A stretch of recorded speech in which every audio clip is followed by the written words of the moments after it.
This podcast provides a platform for our guests to share their experiences and inspire our listeners to be brave and bold in pursuit of their dreams. As you listen, we invite you to explore how these concepts apply to your own story. You know what to do. Be great and be grateful. We're mic'd up with Mike DiCioccio. All right, guys, we are here with Jonathan Masiulionis. Jonathan, thank you for being with us. Pleasure to be in your neighborhood. Oh, I love it.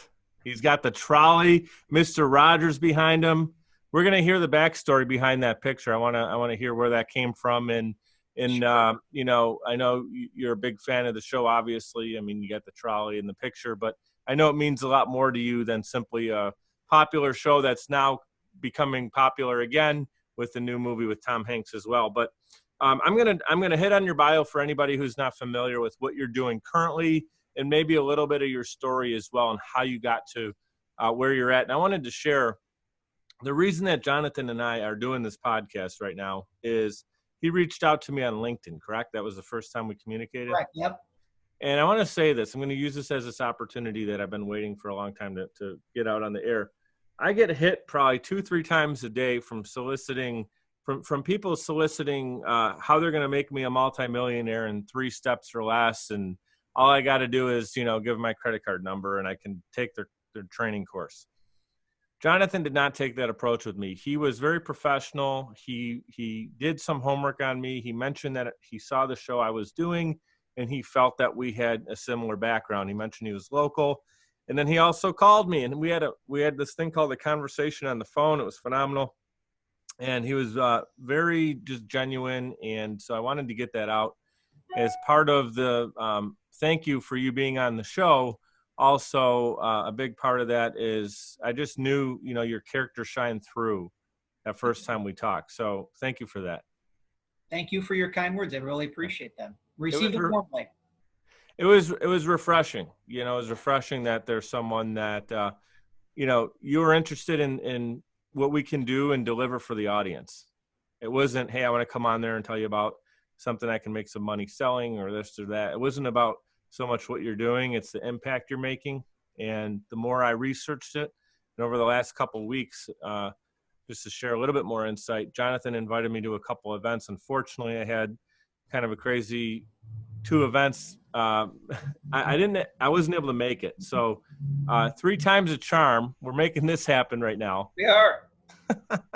So I'm gonna read your bio again to bring everybody up to speed, and we're gonna learn a little bit more about Jonathan. How's that sound? Sounds beautiful. For nearly 2 decades, Jonathan has been helping creatives, entrepreneurs, and entertainers across the country promote their talents and expand their audiences. His ability to highlight the best of what an artist brings to the table is exceptional. With the power of enthusiasm and determination, Jonathan has a seasoned professional, and he's taking ideas and turning them into realities. As a publicist for inspiration, spiritual, and children's authors at his company, Empowered Publicity, he understands the challenges that aspiring and rising artists face as they step out in faith and follow their own paths to service. He uses his networking savvy, organizational skills, and his heartfelt positive energy to promote and establish name recognition for all of his clients. I've seen him do it firsthand. A true partner in promotion, Jonathan empowers his clients with the personal attention and dedicated support that they need to fulfill their dreams and expand the reach of their network or their work. And lastly, Jonathan currently resides in Buffalo, New York. Currently is the key word. We'll talk about that. And he's following his heart, moving to San Diego, California in fall of 2020. And that's going to help him begin his next steps, which includes opening a children's hospice for terminally ill children in La Jolla. Am I saying that right?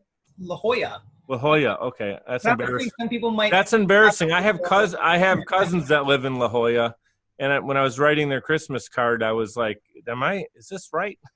Potato, tomato, tomato. La Jolla. Should I just do this all from the top, or I like the organic. I make a mistake, we're rolling with it. It's all good. In fact, it actually reminds you of something briefly, not to spoil for your listeners and for your viewers, your audience. who may have not seen A Beautiful Day in the Neighborhood, of course, the Tom Hanks, Mr. Rogers, but it goes so much deeper than that. Sure. There's a scene in the film which actually characterizes an episode of Mr. Rogers' Neighborhood where Mr. Rogers was having some difficulties setting up a tent. And his entire team said, Fred, would you like someone to help you with the tent?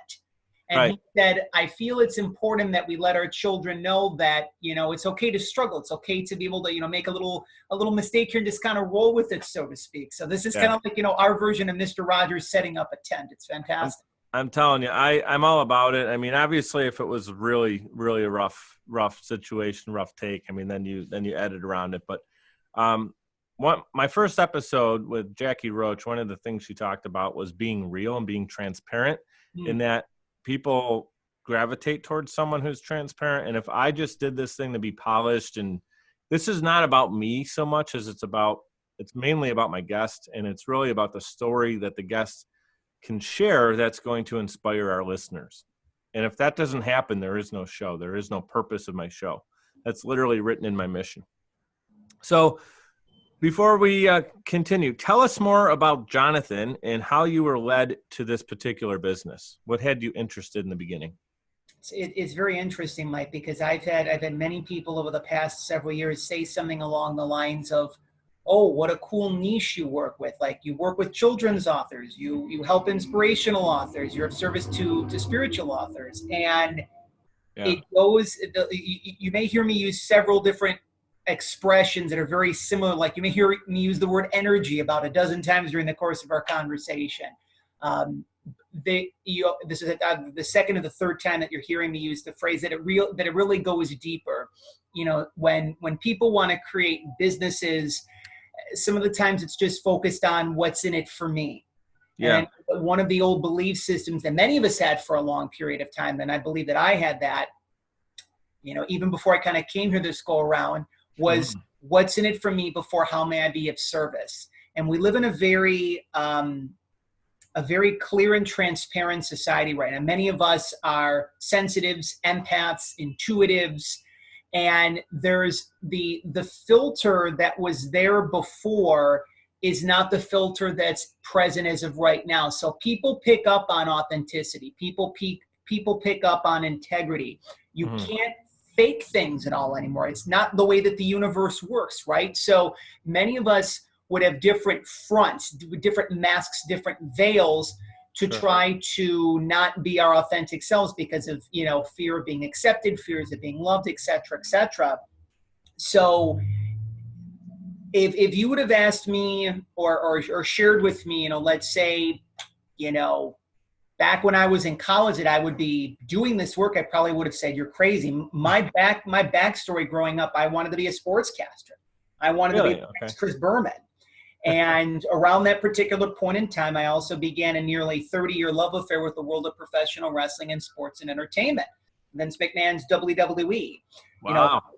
First match that I remember watching as a child, it probably was Hulk Hogan and Brutus the Barber Beefcake versus Zeus and the Macho Man. We're talking SummerSlam 1989, Brendan Byrne Arena at the Meadowlands. Okay. So this is before Andre and Hulk, right? This was after Andre and Hulk. Andre and Hulk was 80 is that 88? 87, I believe it was, actually. Somewhere in there. I was a big wrestling fan growing up too. My brother is 2 years older than me. He was born in 82. He was born in 83. I'm 86. So, and he was a little bit older where he was catching the beginning of Hulk really blowing up. Yep. And so I remember those matches. We have them on VHS. I was just talking to a friend yesterday or 2 days ago about this because he's an aspiring wrestler and I'm going to have him on the show. Oh, that's awesome. It's so fascinating how things come full circle. So as it's long since been said, there's your plan and then there is God's plan or the universe's plan, right? And I proceeded forth in terms of what I thought was my plan. Went to college, Buffalo State College, of course, for all of your audience in and around the Buffalo and Western New York area. I was gifted an opportunity. Buffalo State College has what's known as All Talk Monday, which is a talk format as part of their Monday evening lineup. Mm-hmm. From the late afternoon until the wee hours of the morning.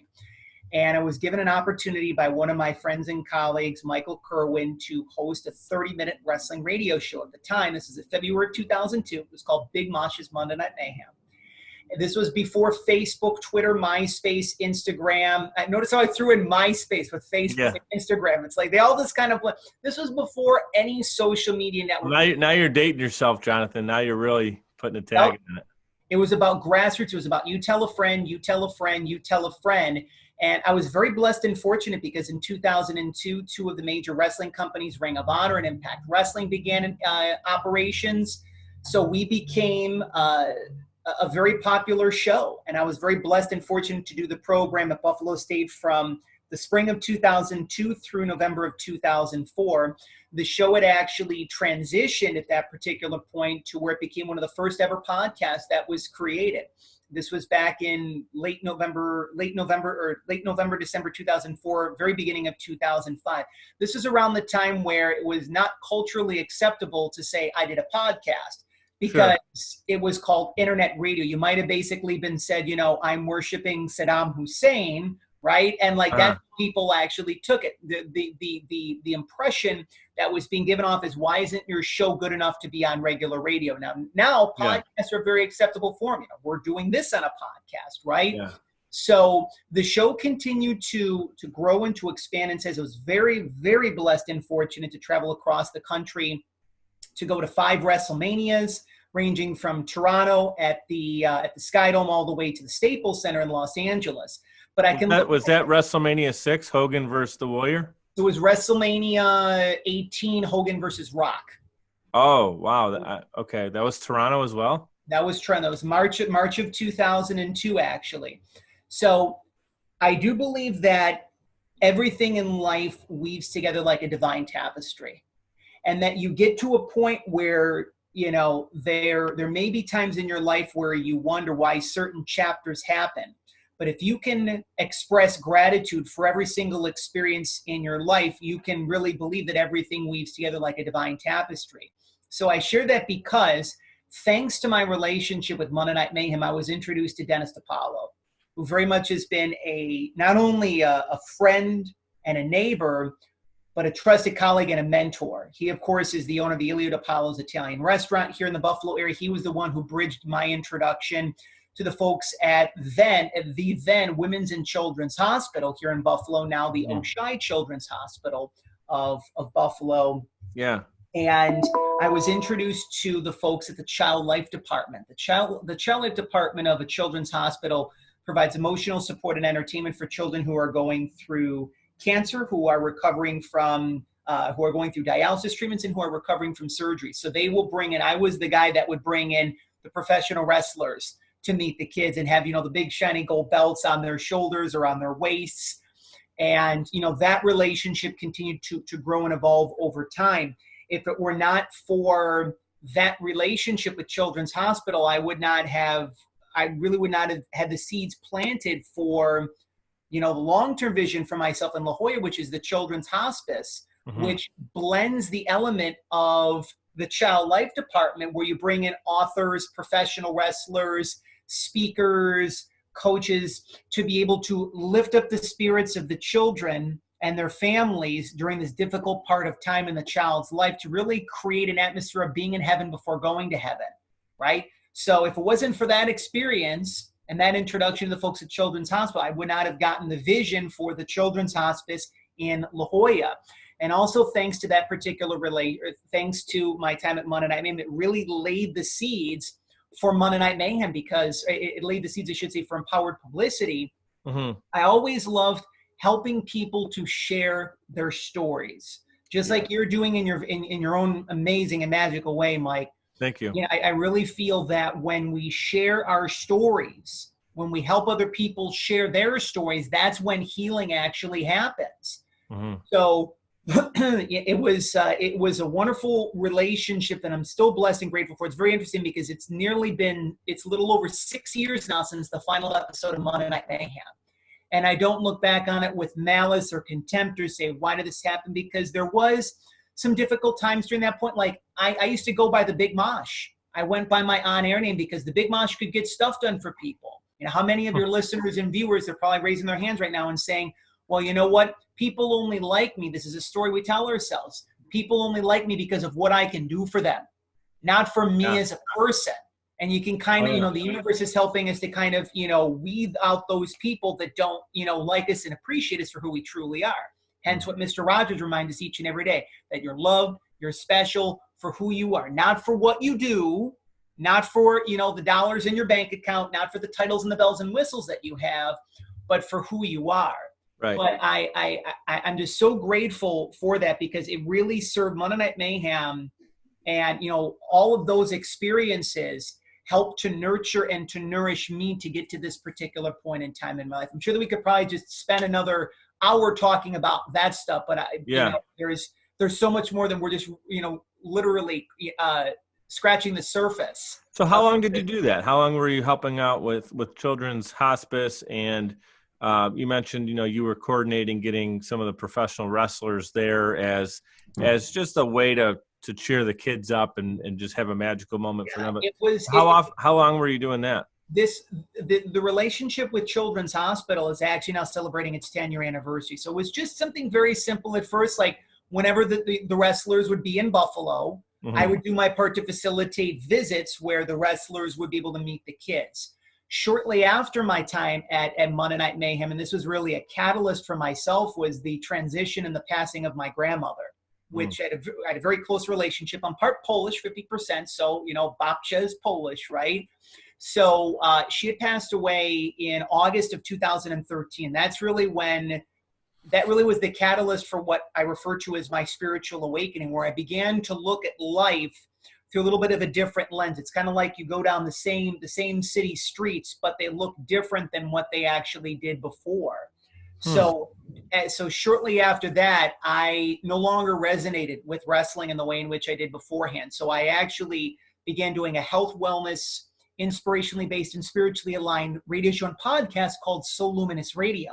That's where I was introduced to New York Times bestselling authors, world-renowned transformational leaders such as Jack Canfield, such as Wayne Dyer's family, Anita Moorjani, the New York Times bestselling author of Dying to Be Me.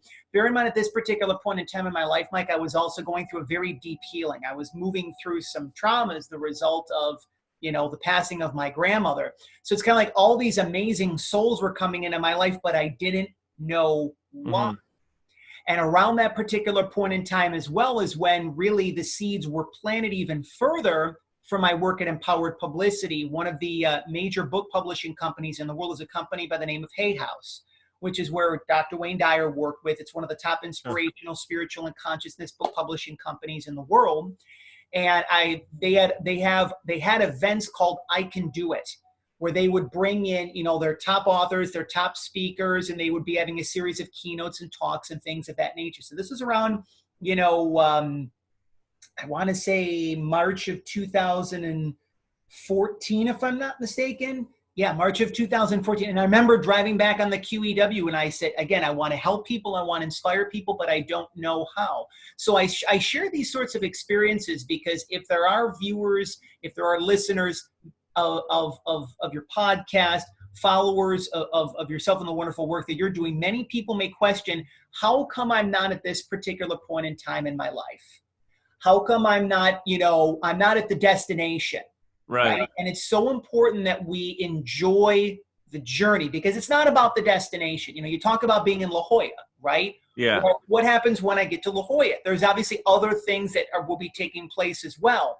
But if I would just be fast forwarding the button, I can kind of like channel my inner Ferris Bueller, right? He always says that, you know, if you don't take the time to enjoy life, you're going to miss it, right? Yeah. So I celebrate these experiences over the course of the past several years because it's really helped me to become the person who I am today. I had a fear of being with kids before, and now I'm just very much, you know, opening myself up to where it's like, you know, I enjoy spending time with children, and it's a matter of like the kind of energy that I have right next to me. It's like, I've got Super Grover here in my office. Like, how amazing is that? You know? I'll tell you, Jonathan, again, from our initial conversation or two on the phone and leading up to today, I think you're perfect for what you're doing. It's, your personality, your character is perfect for it. And you're like a big kid, you're having fun. That's the thing. Like, for you to actually have fun, it comes through in your work, right? If you're doing it because someone says, hey, you got to go to children's hospice, can you help out for 2 hours? We need you to do X, Y, and Z.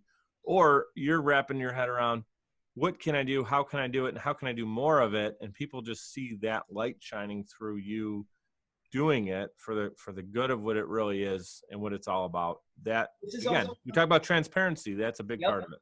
This is also one of the reasons why I resonate with you, Mike, and the work that you're doing with your podcast, because just like the currency, here I'm being a publicist, and this may be one of the sound bites of our interview, right? But the currency of 2020 is authenticity and integrity.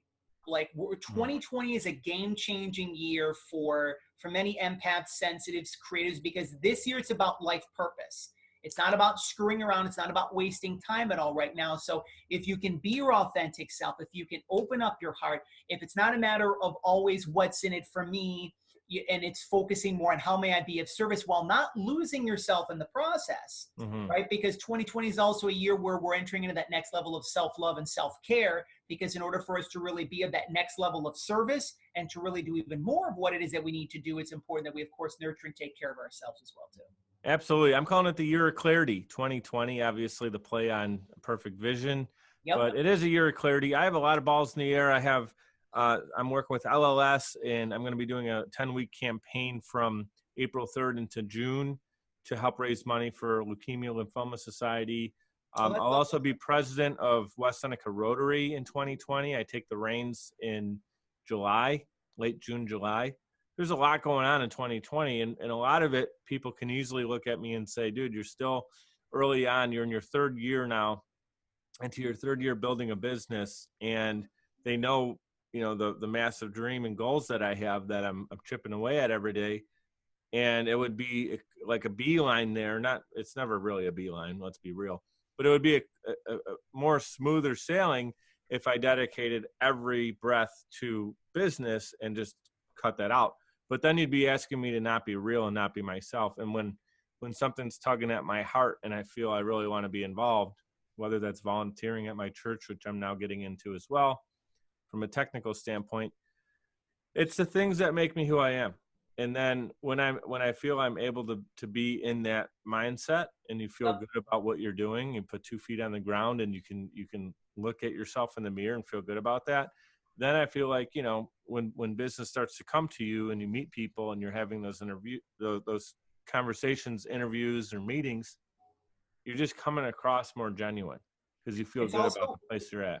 It's also about balance too, to kind of complement this in, because if we allow ourselves to, you mentioned at the beginning of our conversation, I spend parts of my free time reading children's picture books, meditating, even watching some episodes of Mr. Rogers, going for walks, when the weather is at least of a certain temperature. I'm not going to have to worry about any snow in San Diego, by the way, which is great in the especially in the La Jolla area.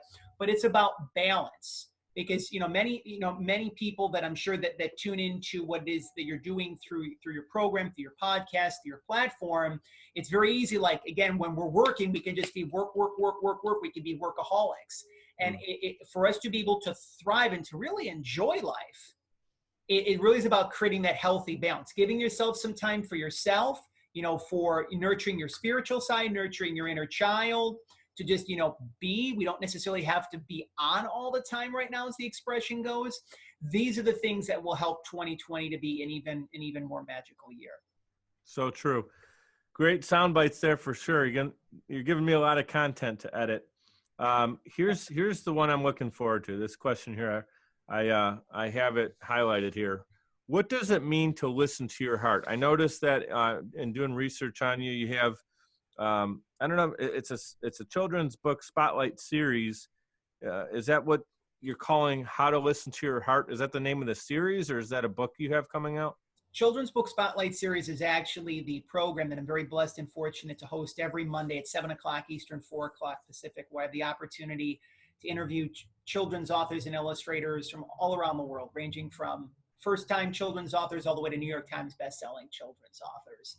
And it's very interesting how you kind of, you know, segue the two, maybe subconsciously, because as the result of reconnecting with my inner child, as the result of spending time with children's authors and helping children's authors to be able to get their books out to children, to parents, to families all around the world, that has helped me to open my heart. Like, you know, as adults, Mike, we take life way too seriously. We take life way too seriously. In fact, very interesting, because around 4 years ago or so, I had what I call a divine assignment. I was gifted an opportunity for one summer to be a part-time after-school teacher here in the Buffalo, New York area for school-age children. And it's fascinating because there was a lot of resistance I was experiencing in my life at that particular point in time. Like, why am I here? You know, how come I'm not further along in my life? What's happening? I was focusing on what I didn't have in my life instead of what I did have in my life. The children were reminding me at that particular point, and they continue to remind me each and every day, the importance of being present, not being in the past, not being in the future, but being in this moment. Because, you know, kids aren't worried about, you know, what's going to be happening next year. They're, you know, maybe their biggest concern is what's for dinner, mom and dad, right? To remind me to have fun, to enjoy life, to just really savor the moment. There were different things that the children were actually reminding me of, including opening up my heart. Now, here's the thing, right? Many of us, as the result of getting, you know, screwed over in relationships in life, or experiencing rejection or heartache, right? Or heartbreak, quote unquote. I'm doing a lot of air quotes here. Our minds close up, but more importantly, our hearts close up. And when our hearts are closed, we're not able to allow ourselves to receive love. And love comes in different forms. You know, love can come in the form of a friendship. Love can come in the form of a new business relationship. Love can come in the form of course, the love that we all strive for. Again, here's another air quote, you know, to have that life partner in the equation. But that American, well, I'm culturally maybe not as diverse as I'd like to be, but American, you know, films or what greeting cards or what the, you know, Hallmark Channel tells us what love is, right? But love really is an inside job. Here's another here's another bite, I'm sure. But love really is an inside job. When we get to the point, I know when things began to shift for me is the time when I stopped chasing. When I stopped chasing the money, the relationships, the success, the love, the opportunity, that's when those things started chasing me. Sure. One of my dearest inspirations and neighbors, besides Mr. Rogers, is Dr. Wayne Dyer. Many people know him as, I think he's referred to as the father motivation or the godfather motivation, multi-time New York Times best-selling author, many PBS specials. And he still reminds us of that, even though he's no longer with us in the physical realm. He still reminds us to this particular point in time, when you let go and when you stop chasing the things that you want, the things that are meant for you will end up chasing you in the process. So opening your heart, you know, I think this is one of the reasons why I wanted to kind of have this as the heart, so to speak, of our conversation and our connection today, is because no matter what you do in life, if you're a parent, if you work at a factory, if you're the CEO of a Fortune 500 company, in order for life to be a very pleasant, not only a pleasant experience, but really like where we're creating this heaven on earth, right? You know, sometimes people may think that heaven is just this place in the sky and it's where you meet your departed loved ones. For me, as an FY, when I do go to heaven, it's kind of like a combination of my two favorite places. This is the visual that I put out there. When I go to heaven, it's like a combination of Toys R Us meets Trader Joe's. Those are like my two favorite stores of all time. Like, just imagine if like heaven were a place where like Toys R Us met Trader Joe's. That would be so fascinating. But my work here is not done. Needless to say, first things first. But it really is about loving yourself. It's about opening your heart, because life no longer needs to be a struggle then. Many people are going through some challenging times out there right now, and I'm not here to be preachy in any way, shape, or form. You know, I'm not the kind of person that's going to go to someone on the street and say, you need to love yourself more. It's also kind of the bookend to opening your heart. It's about accepting yourself where you are right now. Because again, going back to what I was briefly mentioning before, if you're focused on what's off in the distance, you're not accepting yourself fully in where you are right now. Yes. So, Yeah. So you mentioned you were in year 3 of your business, for example. There's a part of you that may want to be in year 7 or 8 of your business, right? But if you can't embrace where you are right now, celebrate how far that you've come, you're not going to get to that particular point in a more conducive time frame, right?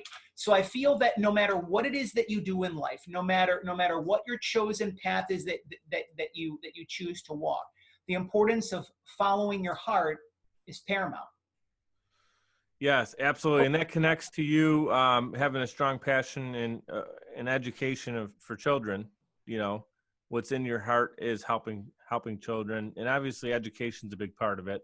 True. And then, you know, tackling the mission of helping children in physical need, you know, through the hospice, children's hospice out in San Diego. So my question is, why San Diego? I mean, obviously I can think of the first reason, because of the beautiful weather, 11 and a half months out of the year when it's 65 degrees and gorgeous on an average. That makes sense. But did you scope it out for a particular reason? And I know you really are passionate about Buffalo, New York, not only, you know, like the sports teams here, but the people here. And that's been a common theme now in a few episodes. So speak on how you've built, or what you've built in Western New York, and then why the move to San Diego and how it connects to Children's Hospice. I'll start with the Buffalo connection, and then we'll head over to San Diego and La Jolla. It's kind of a perfect representation of like where I am right now, and then where it is that I'm headed. Yeah. It's interesting because I live here in the village of Lancaster. That's where I live. It's where my office is. It's where I'm talking to you from. And to kind of briefly piggyback on something that I touched upon, you know, I had focused a lot of my life on what I didn't have. And it's long since been said that what you place your energy on expands. What you place your focus on expands, right? So for example, if you have a headache, you focus on the headache, it becomes a migraine. I never realized how blessed I was. I never realized how truly abundant that I was, Mike. I mean, I live in the village of Lancaster. I'm right next door to a Greek grocery store, bakery, and restaurant. I live next door to a fantastic library, which is like a palace. There's a wonderful toy store just a stone's throw away. During the 4th of July festivities, I can literally walk down my street and see the second largest fireworks display in all of Western New York, and I don't even need to worry about parking, right? Everything is, it took me years to realize that. Yeah. It took me years to realize that Buffalo is long since been known as the city of good neighbors. Sure. And the heart of the people in Buffalo, it's interesting because I feel like the final ducks are being put in a row here in my time in Buffalo. And there's a lot of reflection that's beginning to happen right now. You know, the people that I'm grateful for, the things that I'm grateful for, the experiences that I'm grateful for. If it were not for people like Dennis DiPaolo opening up his heart, I would not be here. Another person that I'd like to mention, who I feel that I'll introduce you to at some particular point in time, her name is DiCioccio. She is the owner of the Start With Sleep Holistic Sleep Studio on Hurdle Avenue in Buffalo. I had the blessing in 2019 of co-creating the Start With Sleep Storytime for Kids with myself and Soda, where we brought in children's authors, excuse me, from all around the world to be able to share their inspiring stories, the release of their new children's books, and to do a special interactive activity with the kids. So as the result of this experience of working with Soda and connecting with children, parents, and families in Western New York, things became clear for myself in terms of the vision for the Children's Hospice, the importance of me spending time with children, reading to children, reminding them how really reading is also very important in terms of the growth of one's mind and body and spirit in the process. So that was a highlight in 2019. There were other people, other experiences that really helped to shape things. If it were not for the wonderful team at the Barnes & Noble on Niagara Falls Boulevard, if it wasn't for the Buffalo and Erie County Public Library, my friend and colleague Jim Stesley, who was the former director of the Lancaster Library, passed the reins over to Kara Strock, who is now the current director of the Lancaster Library. Rich Peters, who's my go-to at the Audubon Library. These may just seem like names that I'm mentioning during the course of our conversation, but these were heart-centered relationships. One of the things is that I feel that the term networking is very passé now. I don't just connect with people just for the sake of connecting people. There has to be an alignment, right? So it's very interesting because I no longer feel an energetic alignment to Buffalo. Now, that's nothing against Buffalo. That's nothing against a shot in Buffalo. But in order for, you know, for one to be able to take their next steps, they have to surround themselves with the people, the environment, the surroundings, the culture that truly represent where they are in life, not necessarily where they used to be. So it feels like there's like, you know, in the Olympics, I think that the Olympics are coming up soon, either winter or summer, I'm not sure which, right? But there's the 4x100 relay, and there's always like kind of like a passing of the baton. And when they're preparing for the Olympics, they also have the Olympic torch, and it's always passed from one runner to the next. And I feel symbolic. I feel that that's happening right now with San Diego La Jolla, to be specific. To answer the second part of what you were talking about why San Diego, because I've had people that have said, why not Buffalo? Why not build a children's hospice for terminally ill children right here in Buffalo? When I was in the first experience that I had in California was back in the end of March, beginning of April of 2005. This is when I was doing the Monday Night Mayhem Wrestling radio show, which I was very blessed and fortunate to do. I used to work at Blockbuster Video several years prior to that, you know, make it a Blockbuster Net. We're kind of outdating ourselves here, right, when we're talking about Blockbuster Video. One of my friends, Dan Abraham, who I used to work with, his brother was one of the head scouts for the San Diego Chargers. When John Butler, the former GM of the Buffalo Bills, went out to San Diego, he kind of like became like Buffalo Bills West out in San Diego, right? And so I got an invitation to spend time with Dan, his brother, and his brother's girlfriend at the time, girlfriend, fiance, wife, I'm not sure what the title was.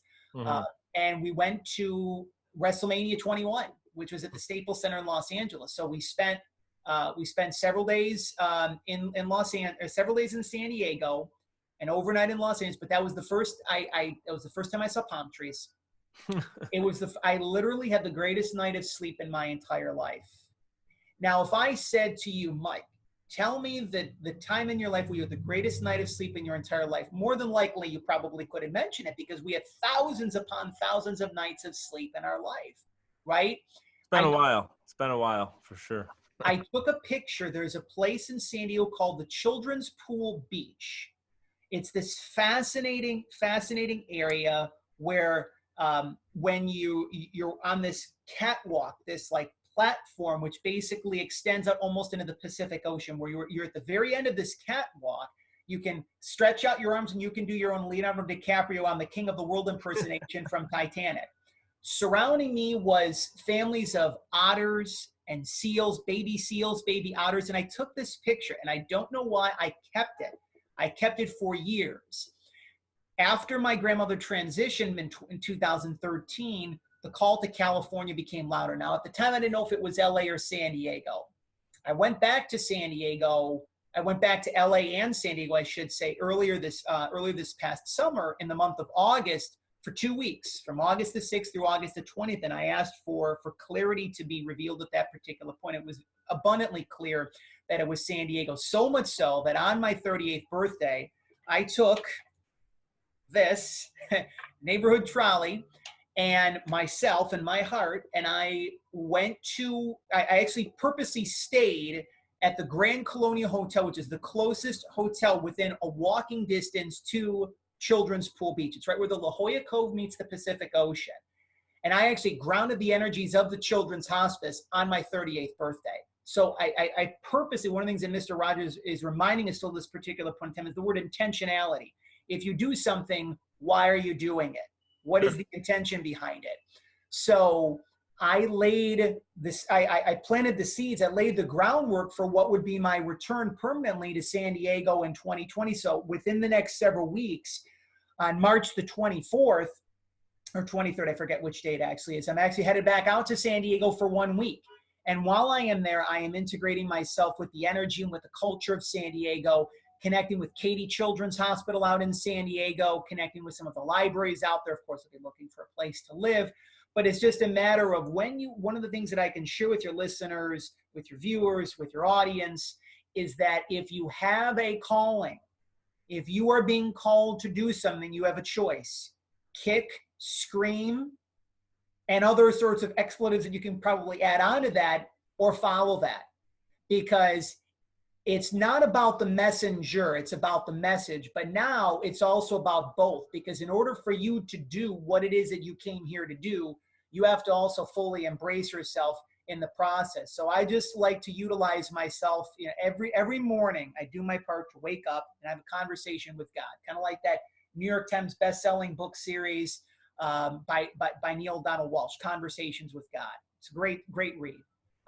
And I wake up every morning and I ask my grandmother, I ask God, show me who to serve, how to serve, when to serve, where to serve, and in what capacity to serve, and I'm there.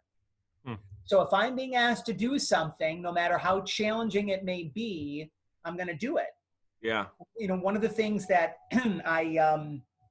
I began doing channeling work with a friend and colleague of mine, Ken Lewicki, who is a trained channeler, very gifted healer in the Calgary, Alberta, Canada area. And I actually did 3 channeling courses with him. So I actually help people. This is something that I do to complement my work in Empowered Publicity. I actually offer connecting with your intuition sessions. So it's interesting because this is something that's very new that I just started doing within the course of the past several weeks. And it's totally fascinating what happens when it's kind of like you're taking a jumper cable and you're connecting your head with your heart. Because it's important to use the logical mind when you can't just be in your heart 24/7. You have to connect the two. And you can get yourself in trouble when you do all of one or all of the other, right? If you're business only, you're never going to do anything that has that personal touch to it, or maybe it's lacking the heart behind it, of course. And I make sometimes the mistake of being 100% in my heart, and then sometimes it's like, well, I got too far away from maybe some of the end goal stuff, right? So it's just about balancing the two. It's just about balancing the two. Yeah, because you got to have the financial piece at the end of the day too that ties it together. True. So I have a few more questions here. We're a little bit over on time, but this has been a phenomenal conversation. I'm really enjoying it, and I know our listeners are benefiting. So what's the ultimate goal for Empowered Publicity? If you can summarize like what you see that in its full light, what does that look like? It's something that honestly is coming to form and shape right now as we speak. This is not a matter, there's no specific, like some people could say, well, would you like to work with New York Times bestselling authors? And if those opportunities came to representing award-winning and best-selling children's authors right now is a blessing. If that next level is kind of a part of Empowered Publicity, that's great. One of the things that is coming to mind is the word alignment. And I may have kind of touched upon this briefly, but it's about alignment. So there are authors that will connect with me on a regular basis and say, I'd love to work with you. And I feel that one of the old entrepreneurial mindsets is someone's in the equation, this is the next sale, or this is the next relationship. And right now, I feel with the way that we're at as of right now is that in order for relationships to be successful, there has to be a syncing. There has to be an alignment. No matter what the other person may be offering you, they could be offering you $5 grand, 10 grand, 50 grand, 100 grand. If it's not an alignment, it's not for you. So with Empowered Publicity, it's very interesting because, whether it be doing coaching and mentoring work, whether it be my work with the Children's Book Spotlight series, whether it be helping children's authors, inspirational authors, spiritual authors set up their own book tour in a specific city of their choosing or a virtual media tour, work is becoming more fun. It's becoming more enjoyable in the process. One of the things that is already in the process is it's very interesting because I know there was some resistance surrounding this, but there's a vision of co-creating my own children's books. That's and awesome. The first book is already in the process of being downloaded to me. So it's kind of like, here I am. And I've been very fortunate and very blessed and thankful to help authors promote their messages. And it's kind of like, here's this message of the children's hospice coming to life in the form of a children's book. right? Right. And it's important that I pay attention to that as of right now. So empowered publicity really is serving as a bridge. Like, you know, I'll kind of use the example, even though it's one that necessarily doesn't come to mind, but it is right now. You have the Golden Gate Bridge in California, and it connects Oakland with San Francisco, if I'm not mistaken. Yeah, right? you're right. So empowered publicity is actually serving as this bridge to get from where I am right now out over to the children's hospice in the process. So there's you're kind of helping me in terms of, you know, turning the wheels in my mind and turning the wheels in my heart, Mike. This is a matter of, you know, are there specific goals? Yes. You know, but this isn't a matter of, you know, notching, you know. I guess the question is more like when you see it in its when all the gear. Well, let's use Disney World as an example, right? One of the biggest, if not the biggest, example of someone in a similar light. It was a children's based, you know, his was cartoons more so than it was storytelling through cartoons, but. You know, he had a vision for Disney World, and he wasn't going to take no for an answer. I mean, I even heard stories about him needing to borrow against the life insurance policy to fund the thing because banks thought he was crazy. But he knew in his head, if you asked him in whatever year that was, hey, Walt, what does this look like? He could somehow define what Disney World would have looked like in his mind. This is and thank you for the clarification. Yeah. There are many publicists that do what I do, but I feel that there is no one that does what I do in the way in which I'm doing it. Sure. When you think of, excuse me, when you think of PR company or PR firm, like that really doesn't even resonate with me, to be honest with you, that terminology. To create, and this is in the process of happening, to really co-create an energy and an environment where it really is a family at Empowered Publicity. You know, people enjoy working with one another. There's this synergy that happens. And when people think of sharing their stories, when they think of authors with a heart, there's a reason why I refer to Empowered Publicity as PR with a heart, and PR from the heart, I actually should say, because it's a matter of, this isn't necessarily about just peddling books or being a certain number on an Amazon bestseller list or a certain number on a New York Times bestselling list. It really is about, this vision is actually coming to mind where there's just smiles are being placed on the faces and the hearts of not only children around the world, but also those in need around the world. Because let's also be honest, you know, this is one of the reasons why I really resonate with Kate Glazer, who does amazing work with Hope Rises, and she does great work with Make-A-Wish Western New York. Right. It's a matter of, we all have platforms in life, Mike. We're all given opportunities to be able to utilize our platforms for how we want to share things. We can focus our platforms on the bad in life and what's wrong with society, or we could focus on things and messages and people that are worthwhile and that really open up our hearts even further. Mr. Rogers mentioned a quote shortly after 9/11 happened. He was called back into the WQED studios in Pittsburgh, and people were asking for Mr. Rogers' thoughts on, you know, what should we do? There's this big unfortunate tragedy that happened in the world. What should we do? And he reminded us to always look during times of struggle, during times of challenge, during times of torment, during times of strife, to always look for the helpers. And I like to classify that, you know, the people that I'm blessed to work alongside at Empowered Publicity, but they're the helpers. And whether it be, you know, events in their community, whether it be with sharing their messages with interviews that are seen and heard around the world, you know, it's and to be able to, I think the final thing to be able to share, it's interesting. I've had this here in my office since my trip to the NBC studios in New York City, actually back in August 2018. And one of the things that I'm beginning to do right now is pitch out to shows such as Kelly Clarkson's show, the Today Show, CBS This Morning, Good Morning America. It's important to utilize, to work with those sorts of platforms to share the messages that I was just talking about, because it's not a matter of saying, okay, well, the Today Show has millions of viewers, so this must mean X and X is going to be happening for my client. It's a matter of that show, those sorts of shows, those sorts of platforms have the most number of eyes and ears and hearts tune into them. So why not sync with those sorts of outlets to be able to help people in terms of sharing their stories and really create a lot of healing? I feel that 2020 is going to have a lot of healing in the process. So there's some different sorts of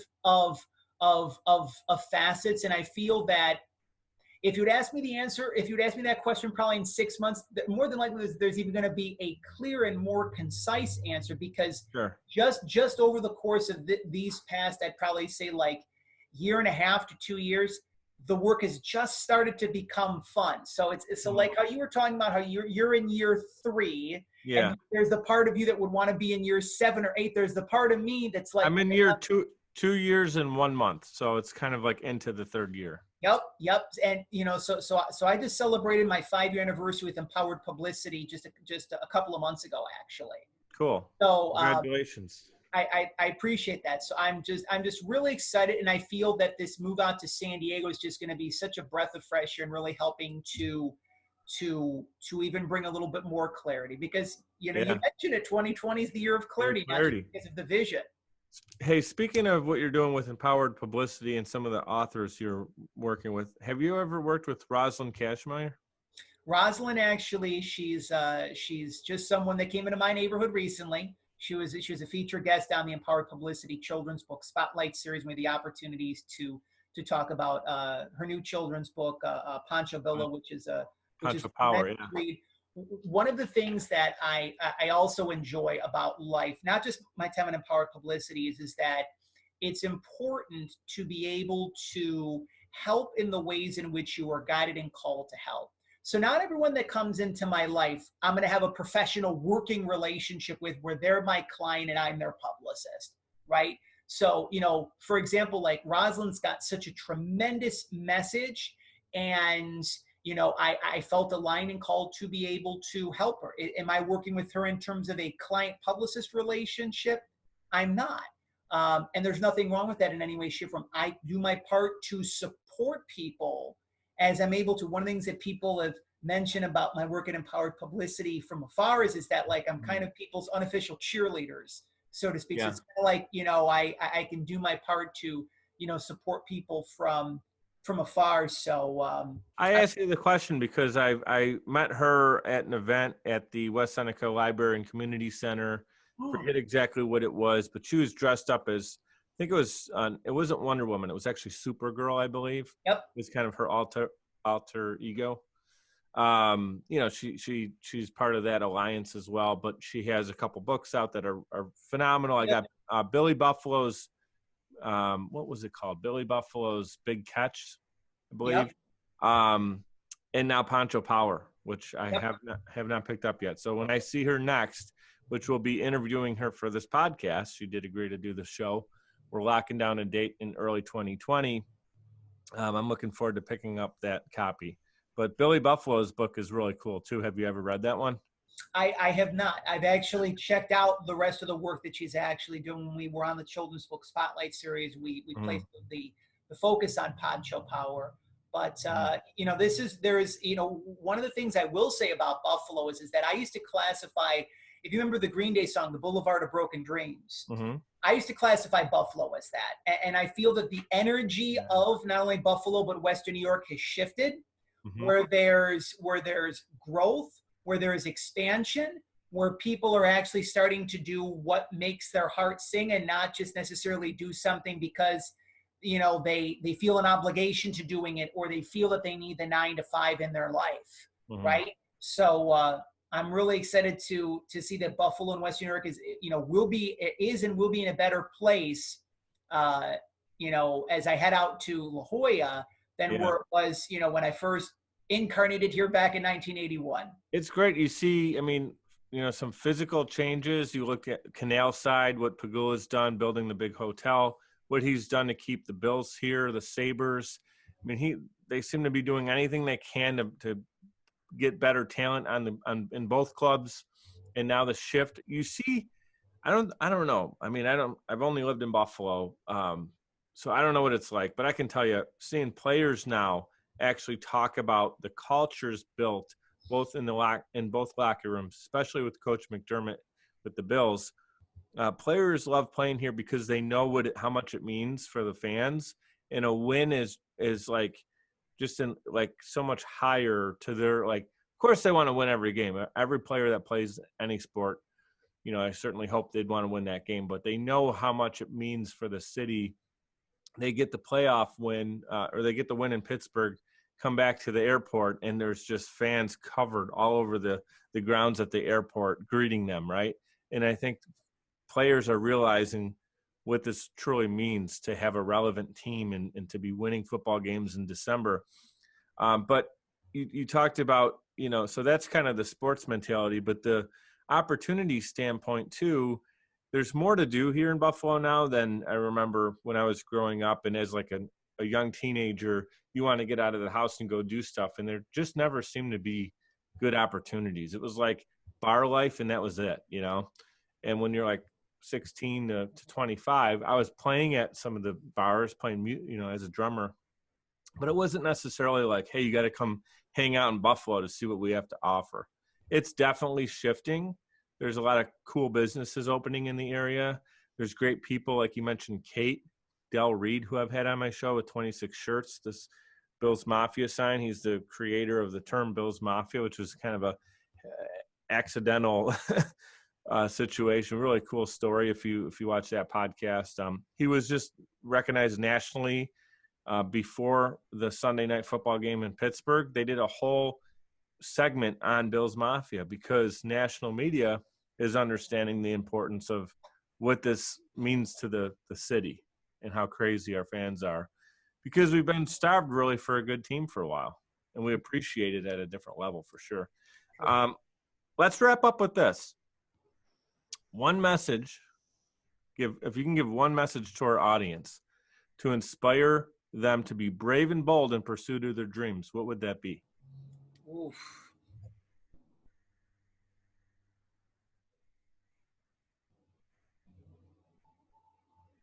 This is kind of like if you know who James Lipton is, he hosts I do, yeah. Inside the Actors Studio, and he asked the question, you know, if heaven exists, what would you like to be asked when you enter the pearly gates? It's kind of like one of those like deep sorts of questions. Two things that I'd like to share.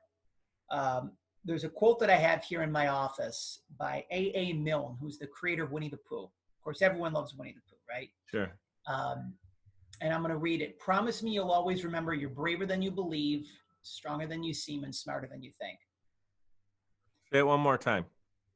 Promise me you'll always remember you're braver than you believe, stronger than you seem, and smarter than you think. So essentially, we have even a more maximum level. Most people, even when they're trying hard, pushing it, it's like in the gym when a good trainer gets that extra 4%, 5%, whatever you could barely stand, but you can do a little bit more. Yep. And that's mind, it's heart, it's physical body, it's your spirit. So there's another gear. Promise me that you'll tap out, or as one of my favorite entrepreneurs says, Ed Milet, max out. Yeah, take it to that maximum level. And it's becoming easier to do that. You know, we all have skills and gifts and talents that were buried under layers of guilt and judgment and blame and shame. Many of us are truly, we're finally accessing our truest potential. Mm-hmm. So that's the first message to share. And it's very interesting. The name of the children's hospice is going to be called Walking Each Other Home. Walking Each Other Home is a quote that was shared many years ago by one of the most groundbreaking spiritual leaders and beautiful hearts that ever walked the face of the earth. His name is Ram Dass. And he has it's really not a quote, but it's more of an energy. It's more of a way of being. And he says, we're all just walking each other home. If you can envision, here's where we are right now, and imagine that every single relationship that we have in our life, even, you know, the breakups, whatever the case might be, those relationships are helping to open up our heart. There's this spiritual staircase where we're all moving closer and closer and closer and closer. And at the end of the day, we are all here to just walk each other home. Mm-hmm. People come into our lives for a reason, for a season, or for a lifetime, as the expression goes. I love that. Whose quote is that? I'm going to look that up. That might have been something along the lines of Forrest Gump. I think it might have been mentioned in the it goes. It's great though. Just as simple as that is some people, even if it's a 5-minute situation at a grocery store, they might say something to you and you strike up a conversation. Yep. And the meaning that you take away from it can really trigger you to do something great with it. Or the opposite. It could be a horrendous situation and you just see someone in a really bad place, maybe mentally and mindset, and it teaches you how to adjust, learning through someone else's actions. And then maybe it's a relationship that lasts a couple of years. It could be a marriage that lasts a decade, or it could be your kindergarten friend that, is holding your hand when you're 90 years old saying goodbye. I mean, there is anybody in between. You are spot on with those examples. And there is no such thing now, I feel, as wasted experience. We're learning, with that being said, we're learning to be more mindful and respectful of our time and other people's time, but you're always learning something. It's very interesting, and this is a perfect way to conclude our time here together today. And I'm extremely grateful for our time together today, by the way, Mike. Likewise, thank you. Be great and be grateful. That's my saying. To allow me to be able to be a part of your neighborhood. It's very interesting because I reside currently, for the next several months still, at the corner of Broadway and School Street. And I remember when I moved into the village of Lancaster, and I kind of felt that like the universe was having a little bit of fun with me. Because when I saw School Street, and there's a well-known spiritual teacher and author by the name of James Van Praagh. He was one of the executive producers for The Ghost Whisperer on CBS as well. And he terms, and then other people have coined this term as well too, along with him, the term Earth School. That we come here and we're literally students of Earth, and we learn things each and every day. And they come in very interesting masks and disguises, right? So I feel the universe was telling me that I was placed here to learn what it was that I needed to learn. And that once I learned what I needed to learn, I would hang that right onto Broadway. Now, Brightway is constituted for bright lights, big city. So you're saying Bright, B-R-I-G-H-T, or Broadway? Brightway. Brightway and School Street. Oh, no, Broadway's in a Broadway show, like a Broadway musical. Yep. So this is just the way that I was interpreting this. It's like, the universe placed me on School Street so that I could learn certain lessons. And once I learned those lessons, once I learned what I needed to learn, then I would hang the right onto Broadway. And it's very interesting because I feel a very strong sense, a very overwhelming sense in a good way of gratitude, appreciation, love, and closure. Like it actually feels like this, just celebrated the final holiday season for myself here in the Buffalo and Western New York area. But I know that Buffalo is in good hands with people such as yourself, Mike, and for, people such as Kate, people such as Del. I'm not worried about Buffalo or the people in Buffalo. Buffalo is going to be very, self-sufficient without myself in the process. And I will always hold a special. Well, you always have it as home. I mean, it's no different than like I mentioned, a couple cousins that are down in Southern Cali, aunt and uncle in Northern Cali. My brother moved down to Tampa. A lot of times people just simply get fed up of the winters and they have a work opportunity. But Buffalo is still very much home. Yep. My aunt and uncle I'm talking about, they lived in Pittsburgh for, I think it was about 30 years, maybe 25 years. Okay. And so the Steelers-Bills game, they were rooting for the Bills. Okay. But they lived in 25 years in the heart of Pittsburgh. Yep. So But yeah, you were finishing, I didn't mean to interrupt, but you're finishing the fact that Buffalo is very much home, yet San Diego opens a new, hey, how about this chapter, new page in a book? That's very true, and it's very interesting because I feel like I am going home. Like I actually feel that, even though there's a part of that will always view Buffalo as home, it feels like I am going home. I feel I had a very, very kind soul that came into my life several years ago, and she said, "Your next residence will be your sanctuary. Where you are going will be your sanctuary." And I feel that I've been able to, as the result of not giving up on myself, because there were many challenges that I had faced in my own life, whether it be a perceived diagnosis of testicular cancer, whether it be having an eviction notice in my hand. I mean, these were different things that I overcame in my life to get to this particular point. If it wasn't for those sorts of experiences, and as the result of not giving up, I didn't cheat myself out of what was waiting for me on the other end of that.